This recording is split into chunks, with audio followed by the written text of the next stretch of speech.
A gente está iniciando, então, aqui esse painel. A ideia desse painel, na verdade, é a gente discutir aqui de uma forma mais tranquila, né? Um bate-papo, e depois, no final, a gente vai reservar um tempinho para poder conversar com todos vocês.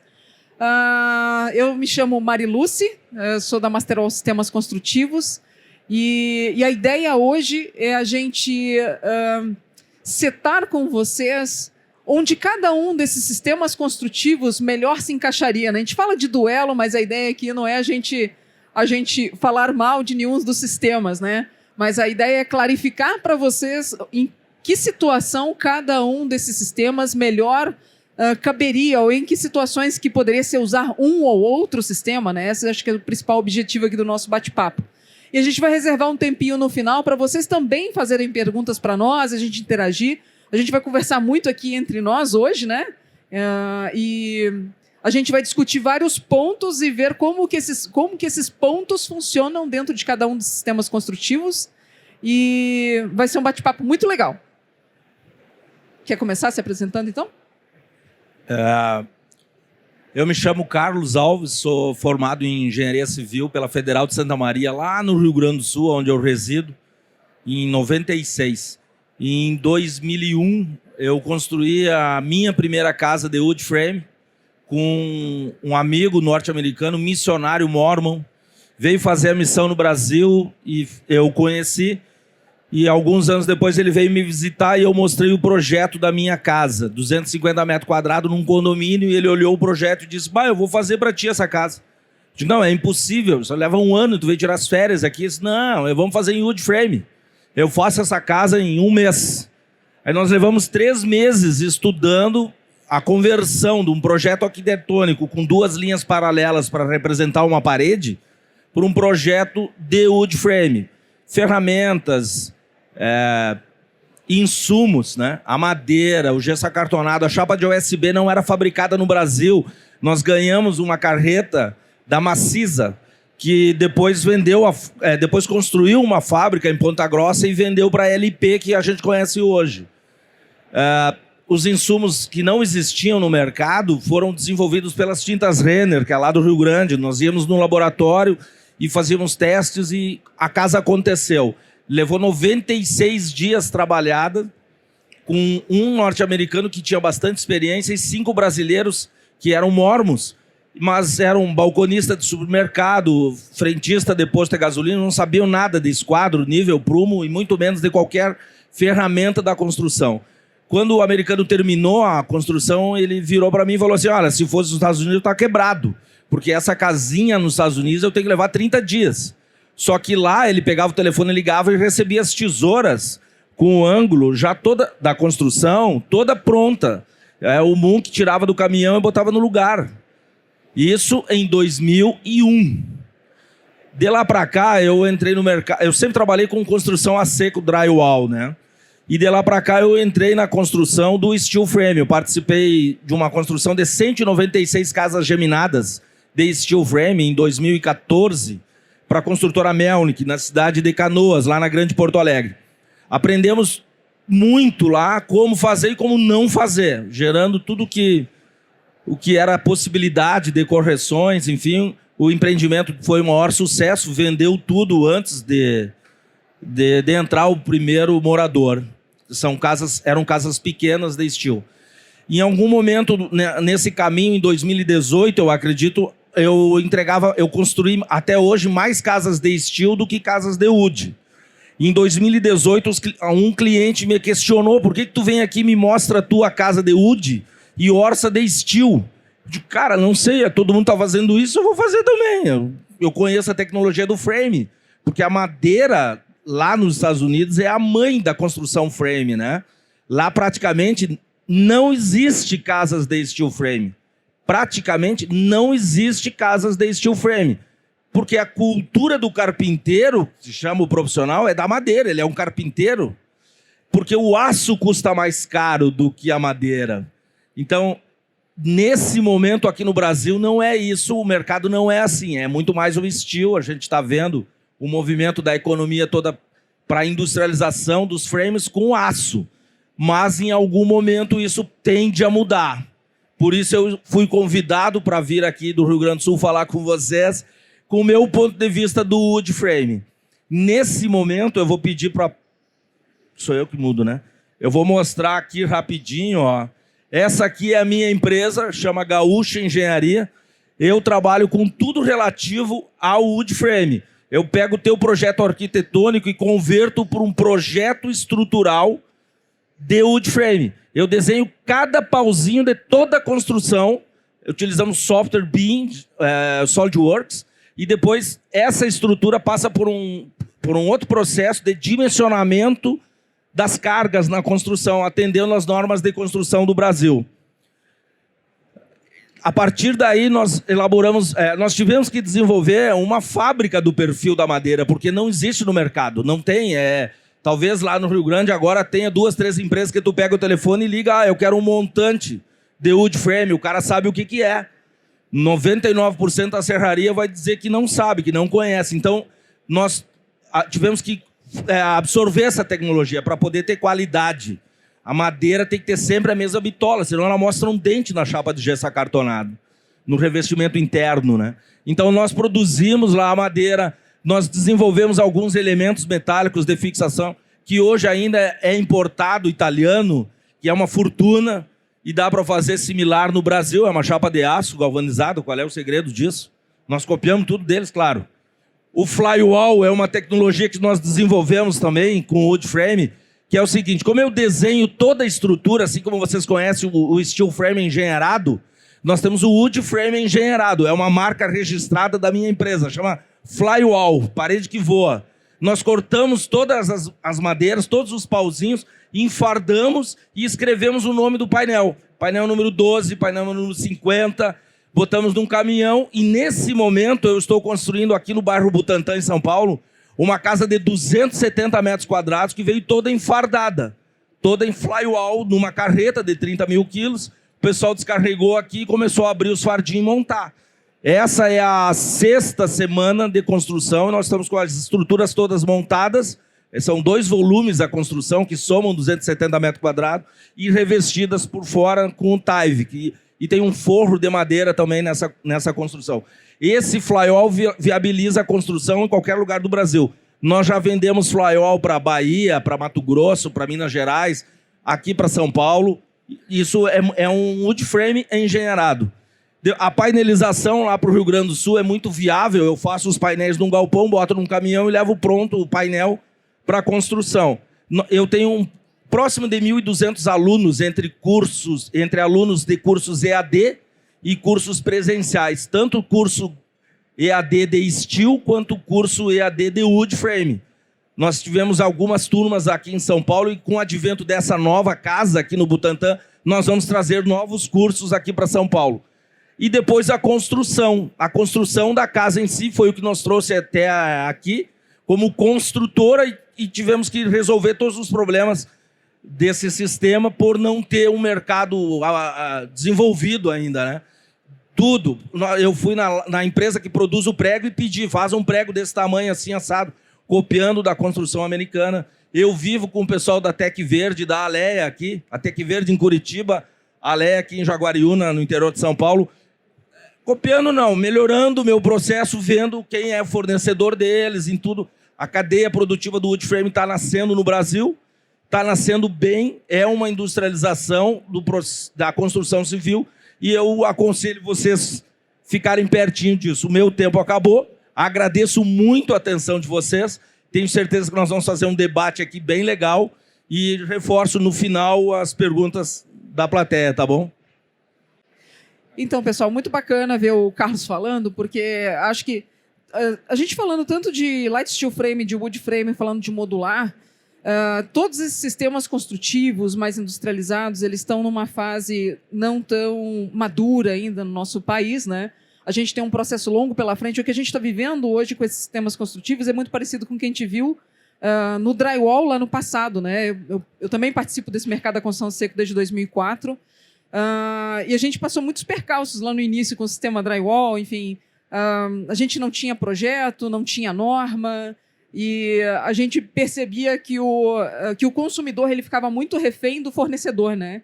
Então, o que o fornecedor dissesse para ele era lei. Então, levou bastante tempo até o sistema se solidificar, né, e a gente ter normativas, a gente começar a desenvolver projetos, e parece que a gente está vendo o mesmo processo acontecendo com sistemas Light Steel Frame, Wood Frame, que é mais recente ainda. O Light Steel Frame ele já está no Brasil há mais tempo, né? Ele já está um pouco mais maduro.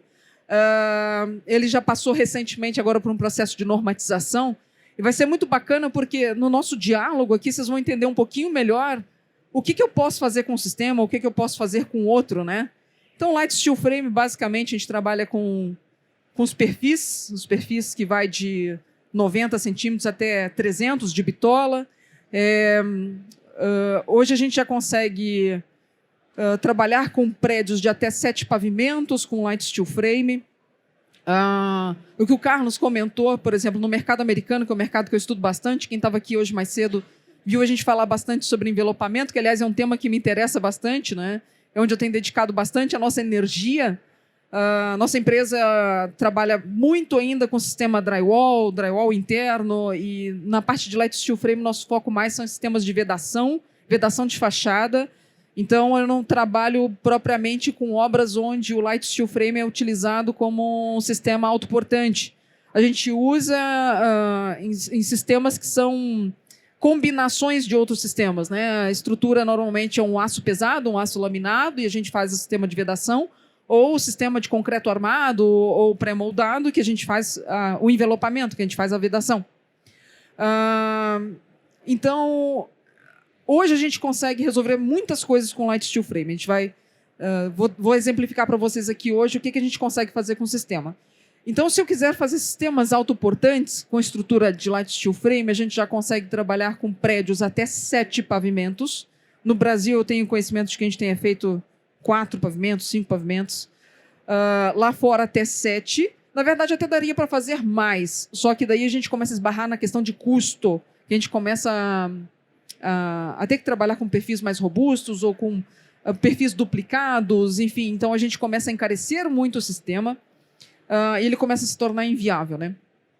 Quando a gente fala de sistema de vedação de fachada, a gente aqui em São Paulo tem muitos cases já de fachadas com até 25 pavimentos que a gente envelopa, mas existe já RTAs, né, que habilitam a gente fechar até 30 pavimentos. Então, a gente pode fazer um prédio todo em concreto armado e vedá-lo com um sistema leve, né?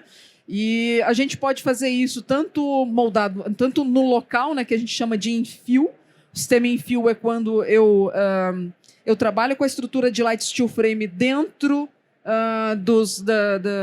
das minhas, vamos dizer, dos pilares e das vigas, né? Ele está embutido, que a gente chama de infill. Ou ele pode ser também totalmente por fora, né? Ele passa totalmente por fora da estrutura. Como o Carlos falou, nos Estados Unidos, realmente, o wood frame ele é muito presente, né? Principalmente nas residências. A gente não é muito comum, não é nada comum você ver residências nos Estados Unidos em Light Steel Frame. O Light Steel Frame nos Estados Unidos ele é muito utilizado como sistema de vedação de fachada. Muito, muito, muito utilizado. Então, lá é bastante comum em sistemas de envelopamento de fachada. O que a gente consegue fazer mais com o sistema, né? A gente consegue envelopar, então, até 30 pavimentos, quando ele não tem a função de ser autoportante, ele é só vedação. A gente consegue fazer prédios, é possível fazer até 7 pavimentos, embora acho que eu tenha conhecimento, a gente não tem case de 7 pavimentos aqui no Brasil. A gente pode fazer várias outras soluções, tá? Por exemplo, a gente já fez bastante mezanino com Light Steel Frame, a gente já fez vedações parciais, testeiras de hotéis, enfim. A gente tem uma infinidade de soluções do dia a dia que a gente pode resolver. Às vezes, paredes internas mesmo em drywall, com grandes alturas, a gente pode trabalhar. Ou pode ser mais econômico a gente utilizar. A gente já fez muita parede corta-fogo, com alturas de 20 metros, que a gente não conseguiu viabilizar com perfil de Light Steel Frame, mas a gente viabilizou com perfil de wood frame. Então, tem uma infinidade de soluções que a gente pode trabalhar. E, na verdade, esses sistemas um pouco se complementam, né? Daqui a pouco o Felipe vai falar do modular. Então, a gente também... Estou me adiantando aqui, né? Mas a gente pode trabalhar com modular 100% no steel. A gente pode fazer uma combinação também do wood, né? Enfim, no modular. Então, esses sistemas eles se conversam bastante, né? E vai ter algumas situações onde um sistema vai funcionar melhor do que o outro, né? E essa ideia da gente poder clarificar um pouco mais para vocês onde cada um desses sistemas vai performar melhor, né?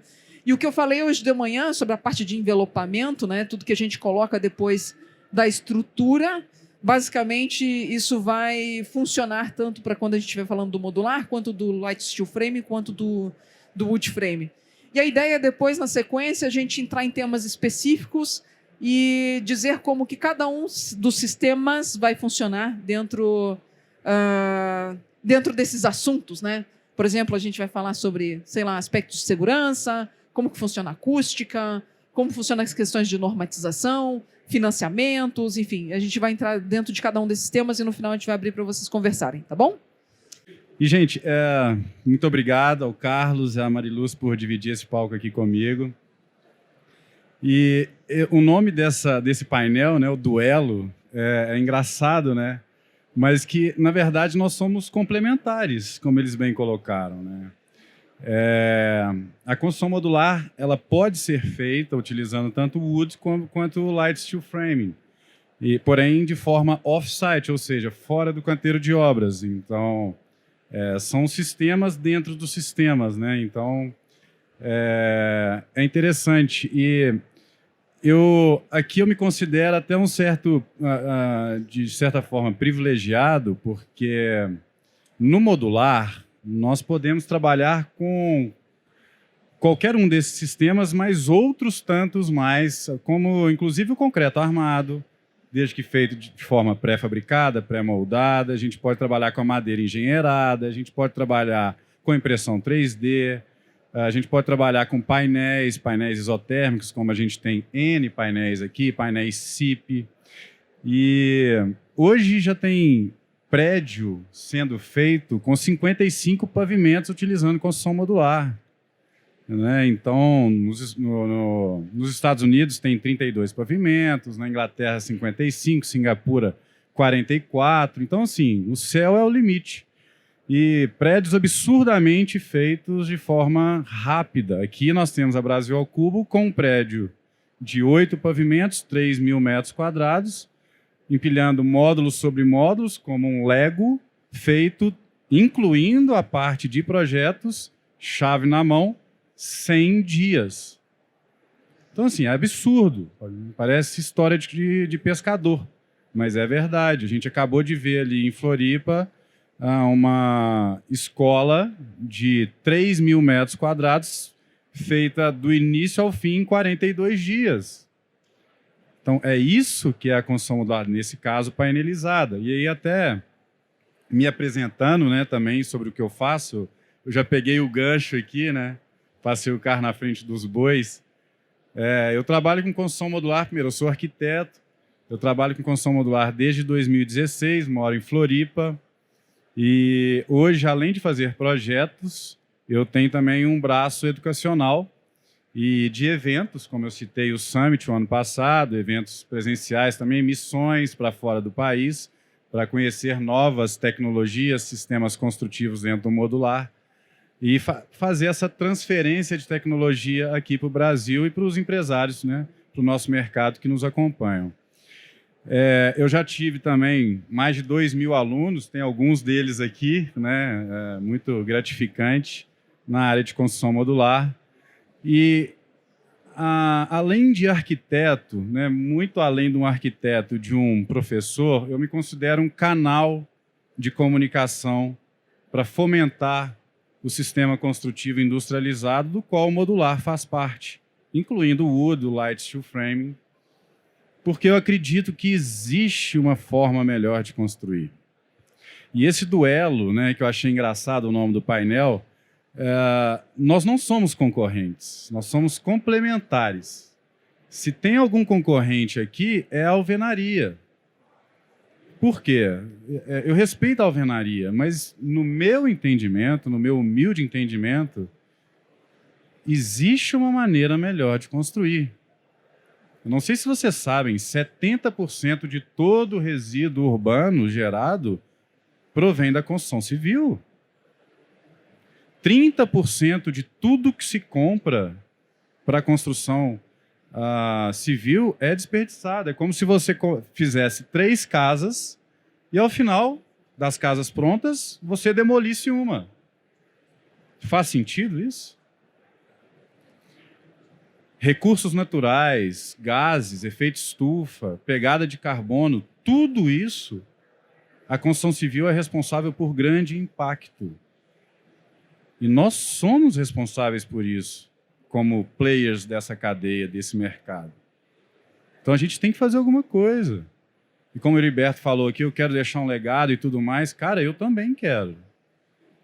Se eu puder falar para cada aluno meu, para cada pessoa que me escuta na minha audiência, seja aluno ou não, se eu puder deixar uma sementinha de que, além da alvenaria e do concreto armado, feito de forma tradicional, existem formas melhores de se fazer, mais sustentáveis, mais previsíveis, mais rápidas, com mais qualidade, mais performance, muito pelo contrário do que as pessoas acreditam, que a gente tem um preconceito cultural muito grande com qualquer sistema que não seja alvenaria, mas isso não é culpa de ninguém aqui de nós. Isso é cultural, isso é secular. Então a gente tem que fazer a nossa parte. Eu me considero um porta-voz desse novo jeito de construir, que nem é tão novo assim, né? Levantando a bandeira, mas de uma forma geral da construção industrializada, com foco no modular, que é, dentro da construção industrializada, o que eu mais acredito, que é você levar para fora do canteiro de obra, ou seja, off-site, grande parte do trabalho, e aí, de uma forma muito mais eficiente, no meu entendimento, você concluir as edificações. Então é isso, nós vamos trabalhar aqui hoje, batendo um papo, falando sobre as peculiaridades de cada sistema construtivo, e eu vou dar minha contribuição aqui, né, tanto aqui nesse bate-papo, mas também respondendo perguntas de vocês, tá bom? Bom, do nosso duelo, nós vamos começar duelando então, sobre sustentabilidade. O wood frame, eu vou começar com o wood frame, né? A pegada mais importante da sustentabilidade, seja um fato real ou para alguns é uma ficção, a questão da pegada do carbono, se faz diferença para aumentar a temperatura na Terra. O carbono é uma discussão que eu já vi gente dizendo que é bobagem, outro dizendo que é muito importante, mas para o wood frame isso faz uma diferença muito grande. Não foi uma escolha para ser uma tecnologia desenvolvida lá, 99% das construções nos Estados Unidos, não foi porque é ecológico, foi porque é mais barato, foi porque traz menos patologias para a construção. Mas nesse momento, porque a wood frame existe há mais de 200 anos, quando começaram a cortar árvores, era porque era um insumo, um recurso abundante e renovável. Aqui no Brasil, uma árvore de pinos, tá? 99, aliás, só existe pinos para construir wood frame aqui no Brasil, porque é uma densidade baixa de madeira, ela tem entre 450 e 500 quilos por metro cúbico. Ela aceita cravar o prego de forma rápida e eficiente. Então, tudo isso não foi uma escolha nem lá, nem aqui, por ser ecologicamente legal, por ter uma pegada de carbono. Não, foi porque é mais barato, mas a consequência disso é muito importante. E eu afirmo para vocês, isso não é tratado nas escolas de engenharia nem de arquitetura do Brasil hoje. Não se faz uma escolha de wood frame por ser racional, ou steel frame por ser racional. Se faz uma escolha pelo mercado empurrando a gente. Se nós pegarmos aqui numa mesa redonda para discutir qual é a solução mais racional em relação à sustentabilidade, eu vou fazer uma afirmação e vocês têm que estar sentados aí para não cair para trás. A madeira que é utilizada aqui no Brasil, o pinus, ela precisa crescer no mínimo 18 anos para poder cortar e tornar viável para o wood frame. É 18 anos gerando oxigênio. Sabe o que é fotossíntese? Ela pega a energia do sol, pega a seiva que ela retira do solo, ela transforma isso, liberando o oxigênio e queimando o gás carbônico. Ela retém gás carbônico durante 18 anos no mínimo. Sabe quantos quilos de gás carbônico para tu produzir 1 metro cúbico de madeira do wood frame é atribuído ao nosso meio ambiente? É 112 quilos. A bibliografia fala assim: médio gás carbônico da cadeia produtiva da madeira para a construção civil, 112 quilos por metro cúbico. Estão sentados, né? 12 toneladas de gás carbônico para produzir 1 metro cúbico de aço. Esse é o duelo. O duelo é trazer informação, é botar uma pulguinha na orelha. Vamos discutir industrialização da construção civil de forma racional, gerando menos gás carbônico? Então vamos usar madeira, porque a madeira passa 18 anos gerando oxigênio e na cadeia produtiva ela acrescenta 112 quilos de gás carbônico contra 12 toneladas de gás carbônico necessário, que é necessário. Não tem como tu gerar aço sem queimar o material, sem queimar o insumo, sem gerar esse gás carbônico. Então o convite que eu deixo nessa transparência é fazer uma reflexão. O que é sustentabilidade na pegada do carbono e na madeira? O que é racional? Produzir aço, produzir madeira. O wood frame é isso. Tem a geração do oxigênio. A madeira tem uma característica chama higroscopicidade. É igual a chapa de gesso acartonado. Ela interage com a umidade do ar. Ela não condensa na superfície. O gesso acartonado você jamais vai ver correndo água na parede, que acontece na alvenaria lá no Rio Grande do Sul, porque ela interage com a umidade, ela não deixa condensar. Então, aí várias questões de sustentabilidade, de qualidade, né? De ser um recurso renovável. Eu vou lá e planto, daqui a 18 anos eu colho. Isso tudo é wood frame. Muito bem. Então a gente não consegue competir com isso, né, Carlos? Então, vamos lá. Não, é verdade. O aço, o que acontece? Realmente essa questão da pegada do carbono e todas as questões que o Carlos trouxe é algo que realmente faz com que o wood frame tenha um diferencial muito pesado quando o assunto é sustentabilidade. Eu entendi até por que você botou sustentabilidade como primeira pauta. Hein? Esperto ele, né? Não, mas eu acho que essa eu vou ganhar todas, porque eu trabalho com os dois e ainda tem outras possibilidades. Então, poxa vida. O que a gente pode dizer quando a gente fala de construção em aço? No sistema Light Steel Frame, a gente consegue ter um aproveitamento de 100%. Né? E eu vou falar algumas coisas que, na verdade, elas vão ser comum a todos os sistemas. Né? A gente tem nos sistemas construtivos ou sistemas industrializados, e eu não sei se está correta a minha percepção, mas quanto mais industrializado, maior a chance que a gente tem de coordenar dimensionalmente e minimizar as perdas. Tornar eficiente o uso do insumo. Exatamente. Muito mais eficiente. Muito mais eficiente. Acho que, por exemplo, quando a gente vai para o modular, a tendência é que a gente consiga otimizar ainda mais, né? Porque você leva isso para dentro de um canteiro, para um ambiente fabril, um ambiente controlado. E, primeiro, existe o DFMA, que é o Design for Manufacturing and Assembly, que a gente sempre procura otimizar o recurso dos materiais, lembrando sempre que cada componente ele vai ser pensado para ser produzido, instalado, transportado.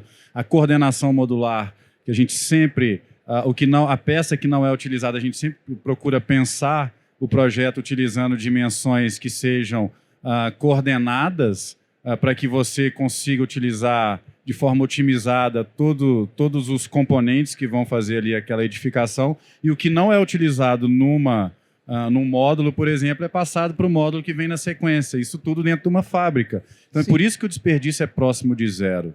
Sim. No aço, por exemplo, a gente tem algumas possibilidades para minimizar o uso do aço. Por que eu estou falando do aço? Porque, na verdade, quando a gente fala dos demais componentes, os demais componentes são comuns aos 3 sistemas, né? O que vem depois, todo o sistema de envelopamento, quando a gente fala de chapas, enfim, todos os outros elementos que a gente vai usar para fazer a vedação. Então, por exemplo, quando a gente fala de sistema engenheirado, a gente coloca uma bobina lá na perfiladeira, né? E a gente tem um desperdício quase que zero de aço, né? Não sei se todo mundo aqui é familiarizado com o sistema engenheirado, quando a gente fala de light steel frame, mas basicamente a gente pega o projeto, a gente vai modelar, então todos os perfis, cada um dos componentes que vão fazer parte de cada um dos painéis, ele é cortado sob medida na perfiladeira, né? Então eu tenho desperdício nenhum de aço durante esse processo. E aí o que a gente tem a dizer a mais sobre o aço, né? O aço ele pode ser reciclado. Então, você pode desmanchar uma construção em light steel frame e pode reciclar esse aço. É um produto reciclável. E ele tem uma longevidade, né? O ano passado eu tive no Enix falando sobre durabilidade. Então, dentro de determinadas condições, a gente pode usar esse aço por várias gerações. Tem estudos nos Estados Unidos que falam sobre uma durabilidade dentro de um ambiente adequado, né, onde o aço não vai estar exposto, não vai estar exposto à condensação, ele vai estar protegido. A gente pode falar de uma vida útil de até 250 anos, é bastante coisa. Então, ele pode ser reutilizado e pode ser reaproveitado, então essa é uma das grandes vantagens do aço. Mas o aço não consegue competir com o wood frame em função dessa questão da pegada do carbono.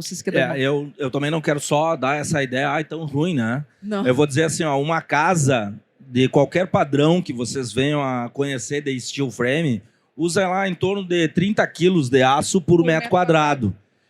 É impossível ser mais eficiente do que isso com aço. Primeiro que o aço do steel frame, quando é engenheirado, ele tem 0,8 milímetros de espessura. Ele tem 90 milímetros de largura, o montante. Ele está a cada 40 ou a cada 60 centímetros. Não tem como tornar isso mais eficiente. E esse recurso, ele é finito. O ferro, a produção do aço, um dia vai acabar. O planeta não vai durar para sempre.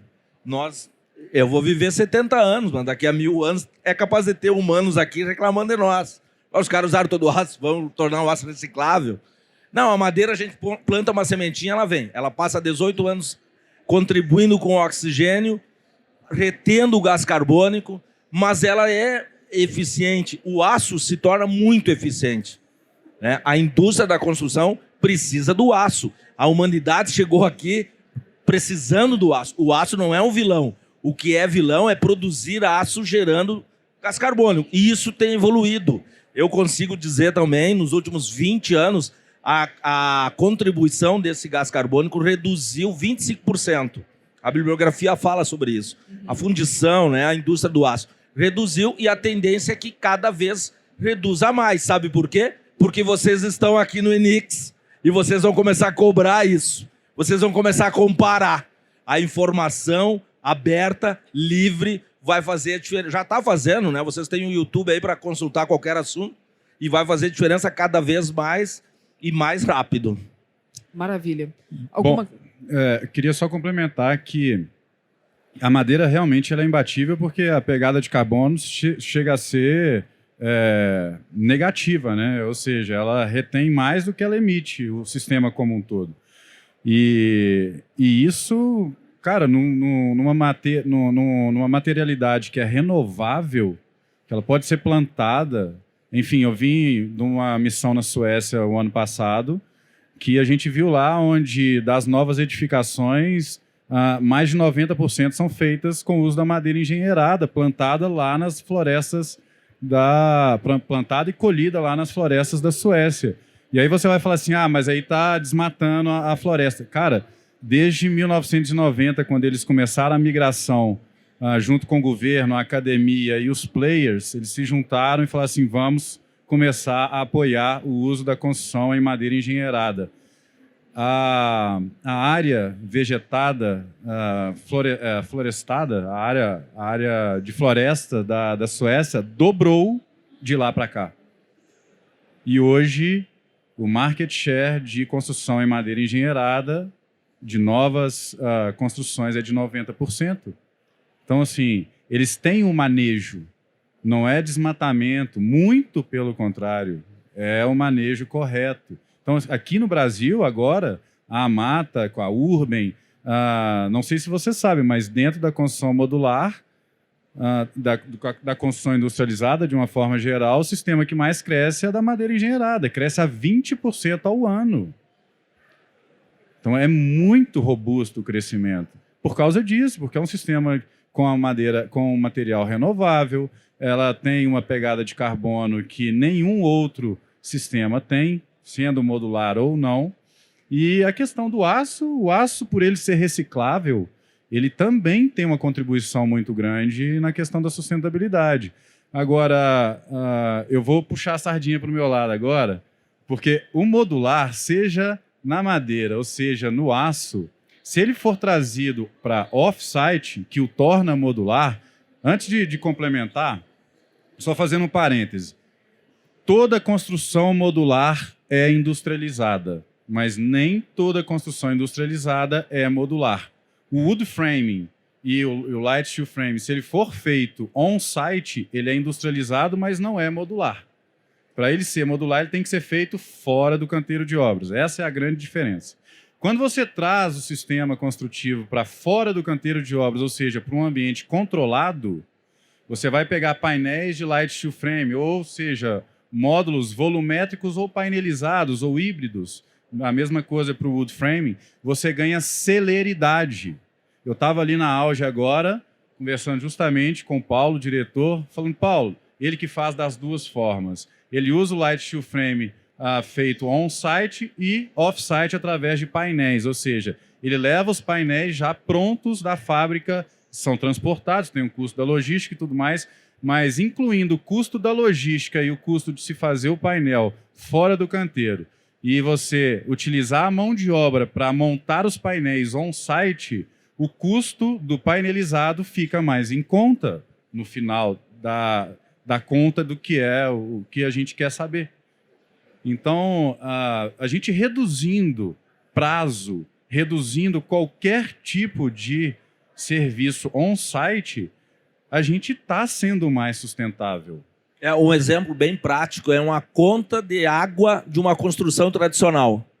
Tu vai fazer uma construção tradicional de 12 meses com uma conta de R$600 por mês.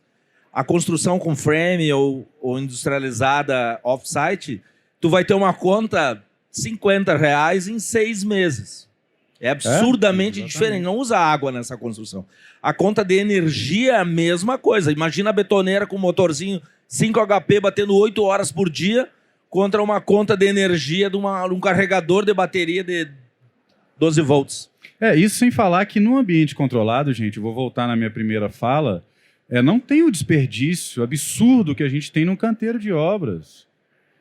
A gente já não pode mais aceitar um desperdício de 30% de material. Esse material ele foi comprado, ele foi utilizado, ele foi trabalhado com a mão de obra, que, diga-se de passagem, infelizmente é muito ineficiente hoje no Brasil. Então, assim, e ele ainda é pago para ser jogado fora. Então, ele ainda tem que ser transportado, você tem que pagar uma caçamba e ainda vai para um aterro. Ou seja, é um prejuízo que é um ciclo vicioso. Então, quanto a isso, gente, nós estamos, todos nós aqui, anos-luz na frente da construção, infelizmente, da principal sistema que é feito hoje no Brasil ainda, que é a alvenaria. Mas eu acredito fortemente, né, que não é mais questão de se, mas é quando a construção industrializada vai dominar o mercado, inclusive aqui no Brasil. E quem chega na frente bebe água limpa. O próximo duelo, então, Felipe, nós trocamos a apresentação aqui, é engenharia. No meu entendimento, não tem como você tornar um processo industrializado sem ter uma engenharia de precisão. A nossa empresa, nós oferecemos o projeto estrutural de wood frame, de steel também. De novo, nós já fizemos muito mais projetos de dimensionamento de steel do que de wood. Mas nós também dimensionamos concreto, aço laminado, dimensionamos essas estruturas e recentemente começamos a fazer também o projeto elétrico e hidráulico. É no Revit. E ele te entrega, então, a relação de materiais. Isso te dá uma precisão que sem ela tu não consegue industrializar o teu canteiro. Não tem como tu mandar o cara fazer elétrica lá sem um projeto bem definido por onde vai passar o eletroduto. Vai pegar uma policorte e sair cortando os montantes para passar. Eu já vivi isso. Vou botar o ar-condicionado. O cara vai lá e corta os montantes e põe os canos do ar-condicionado dentro do frame. É bem comum. Então tem que ter projeto, tem que ter engenharia, né? Tem que ter planejamento. Independente do método construtivo, sem engenharia, sem planejamento, sem quantificar material para obra, todo esse discurso vai embora. Joga tudo fora. É engenharia. Nesse momento, eu acho que a engenharia das escolas de engenharia é muito fraca ou não tem frame, que é o sistema mais avançado na questão de recursos humanos, de recursos naturais bem eficientes, muito eficientes, é com os frames. É com a chapinha do gesso acartonado, com o montante bem fininho de aço galvanizado. Então, isso na faculdade é muito pouco. Na pós-graduação, tem uma ou duas no Brasil. Então, isso tem muito que evoluir. Maravilha. Na verdade, esse é um ponto crucial quando a gente fala de sistemas construtivos industrializados. E eu costumo dizer que construção a seco está assentada em 3 grandes pilares. O pilar que as pessoas mais comentam, aliás, ele é muito pertinente também na construção modular, que é a velocidade, né? A gente aumenta muito a velocidade. Um segundo pilar, para mim, que é o pilar que eu mais gosto, que eu mais identifico, que é o pilar da performance, né? O quanto que a gente consegue alcançar os resultados que a gente quer combinando os componentes, né? Então, quando a gente fala de sistema drywall, ou enfim, sistemas de vedação de fachada, a gente pode combinar os componentes para poder ter o resultado que a gente quer. O resultado em termos de resistência mecânica, em termos de resistência à umidade, conforto térmico, acústico, enfim. A gente pode combinar isso para ter os resultados que a gente quer. Isso é o que mais me fascina, então eu gosto muito do pilar da performance. Então, a gente tem a questão da produtividade, da performance e da sustentabilidade que a gente acabou de falar. Para mim, são esses 3 pilares. Na maioria das vezes, as pessoas se focam muito na questão da produtividade, o que é muito bacana, é muito importante, obviamente. Isso tem vários reflexos, né? Só que o que é mais maluco é que quando a gente é procurado, muitas vezes, eu acredito que todos vocês já passaram por isso, quando a gente é procurado para poder desenvolver um projeto, as pessoas têm a ideia de que a etapa de projeto também acontece muito rápido. E, na verdade, quanto mais industrializado, mais tempo de escritório a gente precisa ter para fazer um bom planejamento para que a gente tire todo o benefício do sistema. O que infelizmente, a gente tem assistido? A gente tem assistido muitas... E a gente vê que o cliente se frustra com isso, né? Pela falta de planejamento. Isso, às vezes, é difícil porque, às vezes, você entra num cliente, o cliente quer usar e é muito doido. No Brasil, a gente faz obra e a obra está andando. Faz projeto, né? Perdão. A gente faz projeto e a obra está andando. A obra está andando junto com o projeto. O projeto só acaba quando a obra termina, né? Exatamente. Isso é muito comum. Então, o que acontece muito? Às vezes a gente é procurado, às vezes é um projeto bacana, mas só que aquilo está numa etapa tão evoluída que às vezes até o cliente perdeu o timing de tirar 100% de benefício. Quando a gente vai falar, por exemplo, de um sistema de envelopamento com sistemas leves, seja ele feito no local, né, onde eu vou cortar os perfis e vou fazer toda a aplicação no local, ou seja, ele painelizado, a gente tem uma série de benefícios indiretos, né? Então, sistemas leves, eles costumam ser até 6 vezes mais leves do que o sistema convencional. Então, poxa, se eu estou considerando isso lá na etapa de projeto, eu tenho o benefício do alívio de cargas, né? Então, a gente tem uma série de benefícios indiretos, vai ter impacto, por exemplo, no tempo de duração de mobilização do meu canteiro, eu vou agilizar, eu vou aumentar a velocidade de execução. A fachada é um grande gargalo dentro das consultoras. E só que muitas vezes a gente é procurado, e é muito frustrante para a gente, porque a gente entende, a gente enxerga todos esses benefícios, e às vezes a gente é procurado numa fase muito tardia, né? Onde a gente já não consegue ofertar para o cliente todos esses benefícios indiretos que a gente tem de considerar isso numa fase muito anterior, né? Então, por exemplo, é muito importante quando a gente vai fazer... Estou enfatizando aqui muito sistema de vedação de fachada, né? Mas que a gente estude com muita calma todas as interfaces com o sistema existente. Então, tudo isso é importante que a gente estude. Quando eu falei mais cedo hoje sobre considerar muito onde essa obra está inserida, né? Para a gente considerar adequadamente qual a solução que a gente vai trazer, qual a solução que melhor vai atender a região higrotérmica onde está inserida, enfim. Então, tudo isso vai na etapa de planejamento. Então, é muito importante que a gente tenha em mente que, quando você quer trabalhar com sistema construtivo industrializado, a gente vai sim ter que gastar mais tempo na fase de planejamento para que a gente possa tirar todo o benefício do sistema. Senão, a gente corre risco de estar investindo em algo e a gente perde parte do benefício do sistema porque ele não foi planejado de maneira adequada. Antes de falar de engenharia, para a gente trabalhar com a construção modular, é essencial, fundamental, que a gente tenha, pelo menos, o BIM sendo trabalhado na parte arquitetônica e dos projetos complementares, porque é aí que a gente vai conseguir extrair toda a precisão que esse sistema pode nos dar. É uma precisão milimétrica, assim como um setor automotivo pode nos dar. E a gente não fala de centímetros, a gente fala sempre de milímetros. E pegando esse gancho, a engenharia de uma obra modular, ela é feita off-site, ela é feita dentro de um canteiro, dentro de uma fábrica. E essa fábrica, ela é muito análogo a uma fábrica automotiva, onde a gente tem ali as estações, podem ser estações fixas ou estações onde os módulos vão andando, estação a estação, e em cada estação tem uma tarefa, um serviço a ser feito. E isso nos dá uma precisão e uma previsibilidade que nenhum outro sistema nos dá. Porque a gente consegue, de fato, com o DFMA e com a coordenação modular, ter desperdício quase próximo de zero. E tudo que a gente vai pensar antes de colocar num projeto, a gente tem que pensar, isso é transportável? Isso é fabricável? Existem componentes no mercado? Porque, como o pessoal falou, não dá para a gente resolver isso na obra. Não dá para a gente resolver depois que os módulos estão prontos, ou estão sendo transportados, ou estão lá sendo feito o acabamento, sofrendo o acabamento na etapa de entrega. Pode ser feito? Pode, mas vai sair muito mais caro. É por isso que o planejamento ele tem que ser muito mais robusto do que numa obra convencional.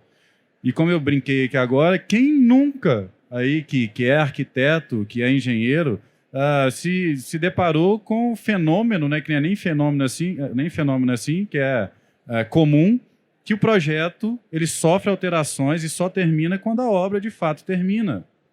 Gente, isso é comum, mas não deveria ser. Né? É normal, mas como é que é? É comum, mas não é normal. Né? Então, a gente tem que se atentar cada vez mais que temos que trazer para fora do canteiro e industrializar a maior parte possível da nossa obra. E também não é eles contra nós, a gente não está aqui também falando que a alvenaria ela tem que ser limada como sistema construtivo ou concreto armado. Gente, tem fit para tudo. Cada sistema construtivo, ou melhor, cada projeto tem um sistema construtivo que é propício para tal. Você tem, por exemplo, a CMC que está aqui, ela está fazendo ela está entregando aqueles banheiros que estão ali, inclusive aquele lá é um deles, 315 banheiros para um hotel que está sendo feito em concreto armado lá no Recife. É uma obra híbrida, com um pequeno, mas importante grau de industrialização. A gente consegue utilizar o melhor de cada sistema construtivo, inclusive do tradicional, junto com componentes industrializados. E aí, determinada obra, de acordo com o fit que ela vai ter, para construção industrializada, ela vai ter determinado nível de industrialização. Ela pode ter 5, ela pode ter 10, ela pode ter 20, ela pode ter 90% industrializada. Então, a gente tem que avaliar, porque hoje, na construção modular, na construção industrializada também, a gente consegue fazer qualquer tipo de edificação. Felipe, eu lembrei de uma história muito legal para contar nesse assunto. Na cidade de Passo Fundo, tem alguém de Passo Fundo no auditório aí? Na cidade de Passo Fundo tem carneiras. Sabe o que é carneira? Existem carneiras de steel frame na cidade de Passo Fundo. Carneira dentro do cemitério. Eles levantaram a estrutura de steel frame para botar os caixões. A estrutura tradicional disso é feita de tijolo, com laje de concreto. Lá em Passo Fundo existem carneiras feitas de steel frame.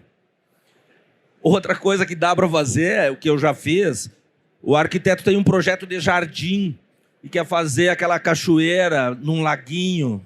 Tem um nome legal, não sei o nome. Faz de steel frame. O cara me ligou, me mostrou o projeto todo desenvolvido para alvenaria. Vai ficar na chuva, vai colar uma pedra. Não importa. Tu tendo engenharia, tu consegue levar para o cemitério, consegue levar para o jardim. E uma coisa que é muito comum, que a gente já fez muito, o cara constrói o edifício inteiro em alvenaria, empilhando tijolo. E ele é apaixonado por steel frame. Aí ele chega na cobertura e entende, podia fazer de aço a minha cobertura, as minhas tesouras. E aí ele consegue convencer os investidores, enfim, vai lá e viabiliza a cobertura em steel frame. Tem muitas empresas, eu já projetei aqui para o interior de São Paulo, que são especialistas nisso. Não tem o funileiro que põe as calhas, eles inventaram um mercado de fazer as coberturas em steel frame. Aquele módulo que vocês estão vendo ali da Tecnoframe, ele é parte de um módulo que ele foi instalado num prédio, no edifício de concreto armado. Então, ele caracteriza uma edificação híbrida. E eu perdi o fio da meada, mas... só complementando aqui, qualquer sistema, qualquer tipo de edificação pode ser feita hoje de forma modular ou industrializada. A gente vem de um passado muito recente, o que causou muito preconceito cultural, né, com a construção industrializada, que a gente não tinha design, a gente não tinha acabamento, a gente não tinha performance e durabilidade, e isso mudou drasticamente. Hoje a gente consegue fazer curvas, consegue fazer qualquer tipo de design, utilizar qualquer tipo de acabamento. Então, a performance, o desempenho energético, de conforto térmico, acústico das edificações modulares, isso não sou eu que falo, são os laudos, tem N laudos, as empresas podem oferecer, são muito melhores do que a própria alvenaria e o concreto armado. Então, a gente tem que quebrar paradigmas e ser porta-vozes de que existe uma maneira melhor de construir. Então, essa, para mim, pelo menos, é a nossa principal, como influenciadores aqui, frente ao mercado imenso, praticamente virgem, que nós temos aqui no Brasil. O nosso próximo duelo, esse sim não tem como ser um duelo, né? É a viabilidade financeira de financiar esse tipo de construção, tá? O steel frame, graças a Deus, agora saiu a norma. Maio do ano passado. Facilitou muito os financiamentos na Caixa Federal, onde eu tenho mais experiência, né? Agora é clicar um botão, lá está escrito steel frame. Acabou. Antes era um inferno. Tinha que seguir uma da Tec, né? Então ainda é assim no wood frame. Eu já financiei casas de wood frame, mas é o cão chupando manga, porque ninguém sabe nada, não sabiam também do steel.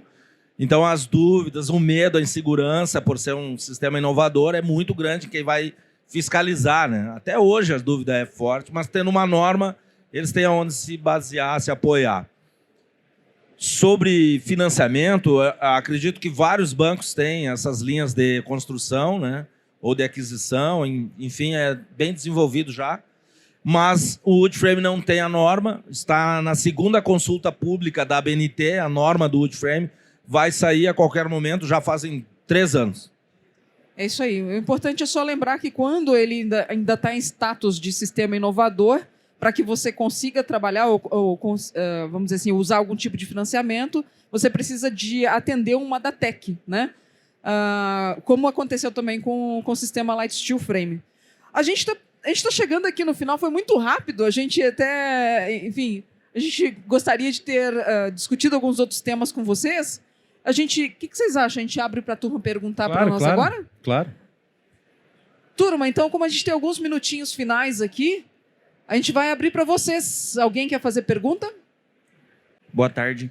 Carlos, levando em consideração o item sustentabilidade, que você estava explicando a diferença do wood para o steel frame, você acha que até que tamanho, se o wood frame ele evoluísse de forma significativa na utilização, o país estaria preparado em relação à madeira, por exemplo, as madeiras mais específicas, tipo pinos?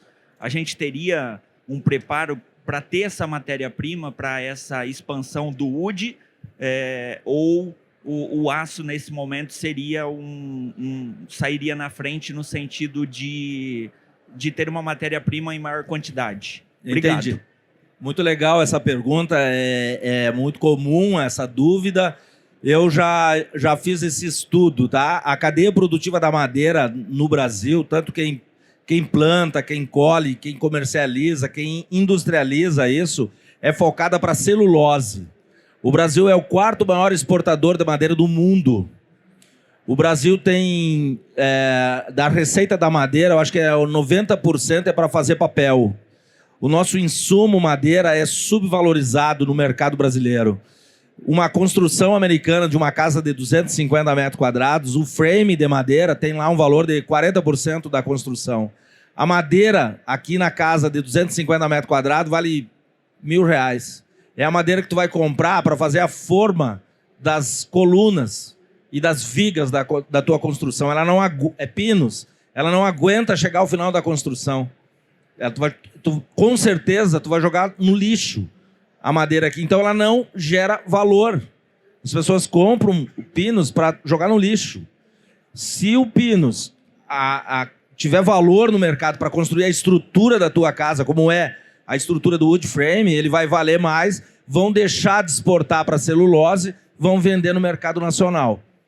Sobre esse assunto, é muito importante entender que à medida que a industrialização da madeira enxergar o mercado da construção civil, o preço da madeira tende a aumentar. Vai gerar valor para a construção, vão vender madeira no mercado interno. Hoje eles vendem o cavaco, o farelo da madeira, vamos dizer assim, para fazer celulose para o mercado externo, a dólar, a euro. A madeira interna vai ter que competir com isso. A madeira nós temos, o problema é essa competição pode inviabilizar o negócio da madeira. O volume de madeira é fato, existe e vai atender. O estado do Paraná, Santa Catarina e o Rio Grande do Sul produzem 90% da madeira de pinos do Brasil. É todo lá no sul, porque é uma conífera. Ela precisa do frio para poder crescer. Boa tarde. Pode ser para a Marilúcia, eu acho. A respeito do que a gente estava falando, que a gente está vendo agora sobre financiamento e essas coisas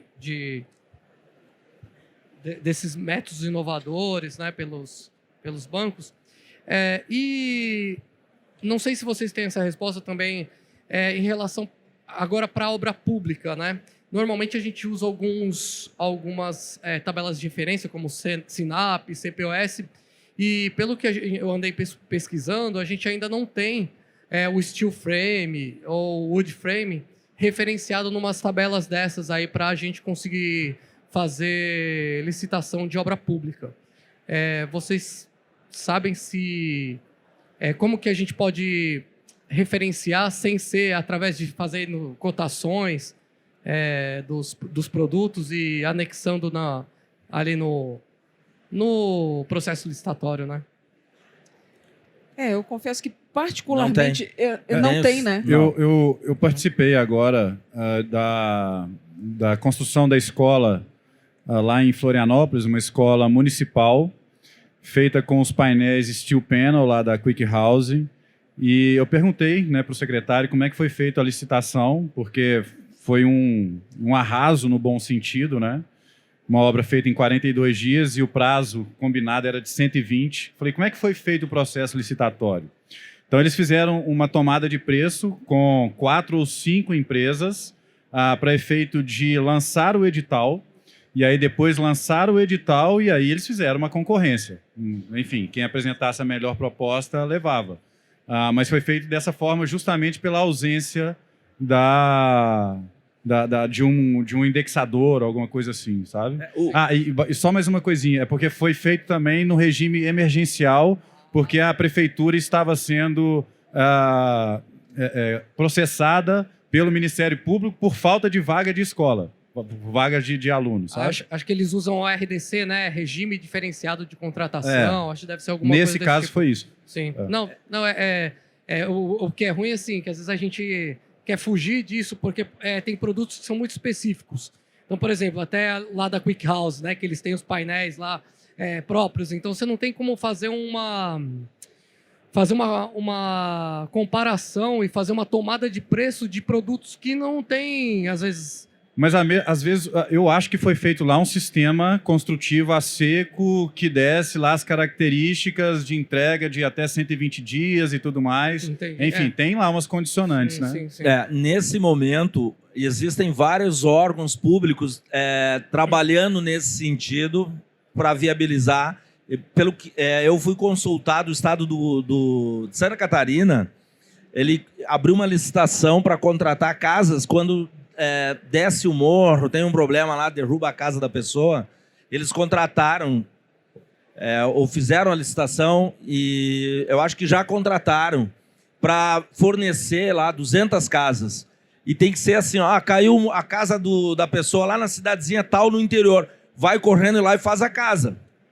E essa empresa que ganhou a licitação vai lá e faz a casa. Mas aconteceu o mesmo processo ali do lado de Ilhabela, naquele último acidente que teve lá de deslizamento, que aconteceu. E são alguns milhares de casas.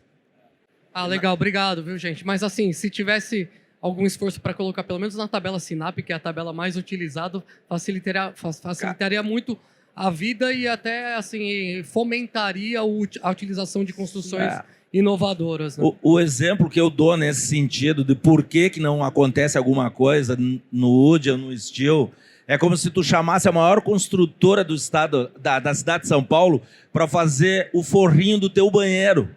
Liga para eles, vem aqui fazer o forro do meu banheiro, 4 metros quadrados. O cara não vai desligar o telefone, não tem, o volume é muito pequeno. A exigência, porque as pessoas não conhecem, a escola de engenharia e arquitetura não está entregando para o mercado alguém que cobre isso. Mas eu vou só discordar de ti num ponto assim, que eu participei desse processo lá da escola, não ativamente, mas cobrindo, né? E o Fundo Nacional de Educação tem uma demanda hoje reprimida de 4.000 escolas por fazer. Então, se você pega essas escolas e coloca num sistema industrializado, como o que a Quick House fez, ou Light Steel Frame, e a gente consegue tirar isso do papel, cara, nós vamos estar fazendo um favor para a nossa sociedade com sustentabilidade, com previsibilidade, até o próprio político que sempre quer entregar a obra no mesmo mandato, ele vai ser atendido de uma forma absurdamente rápida e vai fazer o nome dele. Então, assim, todo mundo ganha. Inclusive a sociedade, que é a maior beneficiada e a maior interessada, vai sair ganhando. Então a gente tem que fazer força, porque assim, além de escolas, a gente tem hospitais, tem presídios, enfim, tem N instituições por parte pública que a gente pode, através da construção industrializada, até como uma das salvadoras da pátria. A própria Steel Home tem a questão das moradias também, de baixa renda, como uma solução. O nosso déficit habitacional ele só aumenta, se não me engano, acima de 5 milhões, e ele só aumenta ano a ano. Se nós não tomarmos frente para trazer para nós, que temos condições, através de um alto volume de produção, com qualidade, com dignidade, entregar moradias para tentar vencer a curva e não deixar ela aumentar mais, a gente não vai sair do lugar. A gente tem que fazer o nosso papel em fomentar a construção industrializada, inclusive para o setor público. Boa tarde. Boa tarde. Primeiramente, queria parabenizar pelo painel. Excelente, né, o duelo complementar, né? Vocês falaram muito sobre as vantagens de produtividade, sustentabilidade e a performance, mas nós sabemos que o custo ele é um fator determinante na hora de decidir. Então eu gostaria que vocês falassem um pouco sobre, eu sei que depende muito de critérios arquitetônicos, né, mas Existe algum parâmetro de custo por metro quadrado que vocês poderiam trazer de cada um dos sistemas construtivos? Bom, posso começar? Essa é uma das principais perguntas que me fazem. Uma das principais. E assim, você está certo que não dá para eu te falar um valor de metro quadrado se eu estou falando aqui de... Cara, tem que saber o produto, tem que saber qual o acabamento que vai rolar. Mas, de fato, eu devo te falar o seguinte: todo mundo aqui no Brasil, culturalmente, está acostumado em avaliar um único critério para saber se a obra é mais barata ou não é, que é o custo, o raio do custo do metro quadrado. Gente, isso é uma variável.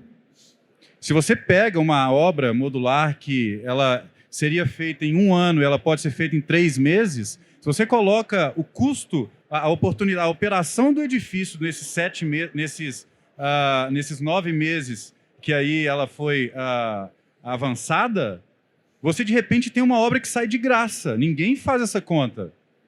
Por exemplo, vou dar um caso real. O Ricardo Mateus da Brasil ao Cubo, fazendo ali 25 leitos num desses hospitais aqui em São Paulo.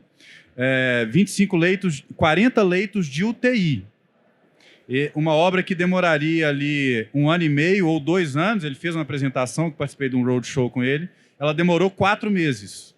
Gente, se você pega 40 leitos de UTI, a diária do leito de UTI é R$ 2.500, a diária, e está sempre superlotado. Se você pega R$ 2.500 no gap de 1 ano e meio para 4 meses...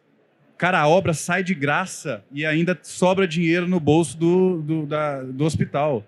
Ninguém faz esse tipo de comparação. Ah, mas é um hospital e tudo mais. Vai fazer essa comparação no hotel?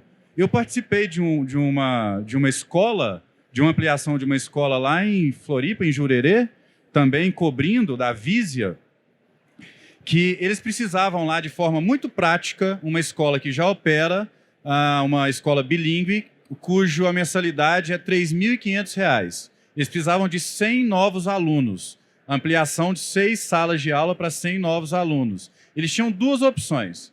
Fazer em 1 ano e meio essa ampliação, ou seja, eles perderiam, se fizesse muito rápido e nada desse errado, essa escola em 1 ano, a ampliação dela, ou eles tinham a opção de fazer durante as férias escolares, sem perder um dia sequer desses 100 alunos, ou seja, a mensalidade durante 12 meses, eles fizeram em 3 meses esses 700 metros quadrados. Agora você coloca 100 alunos pagando R$ 3.500 vezes 12 meses. Você vai avaliar o custo do metro quadrado? E a operação? E esse dinheiro que entrou da operação que foi viabilizada pela obra ser feita em 3 meses. Ninguém leva isso em consideração? Vamos pensar agora numa loja que a operação dela gera lucro.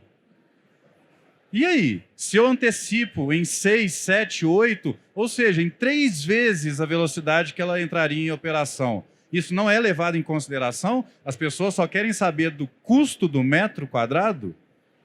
Agora, respondendo especificamente, objetivamente a sua pergunta, existem métodos construtivos hoje, modulares, que podem ser feitos a partir de R$ 2.500, R$ 3.000 o metro quadrado. Assim como tem métodos modulares, sistemas modulares, que vão custar a partir de 6, 6.500, tudo depende do produto. Eu estou fazendo uma casa de alto padrão em Paraty, é uma casa de 600 metros quadrados, que ela está saindo R$ 7.000 o metro quadrado. A mesma casa feita em alvenaria, porque nós orçamos no sistema em alvenaria, até mesmo para mostrar para o cliente, ela ficou R$ 70.000 mais barato. Uma casa de 600 metros quadrados, ou seja, o preço é igual. Uma ficaria pronta em 24 meses e a outra em 10. Então, assim, a gente tem que olhar o conjunto da obra. E outra coisa que ninguém olha, que parece coisa assim, porque o incorporador só quer saber, muitas das vezes, em vender no melhor custo possível ali para o seu cliente, e depois, se a obra vai desempenhar bem ou não, energeticamente falando, são outros 500, deixa para o cliente pagar. 85% do custo de uma edificação ao longo do ciclo de vida dela corresponde à operação e manutenção. 15% dela é projeto e a construção efetivamente.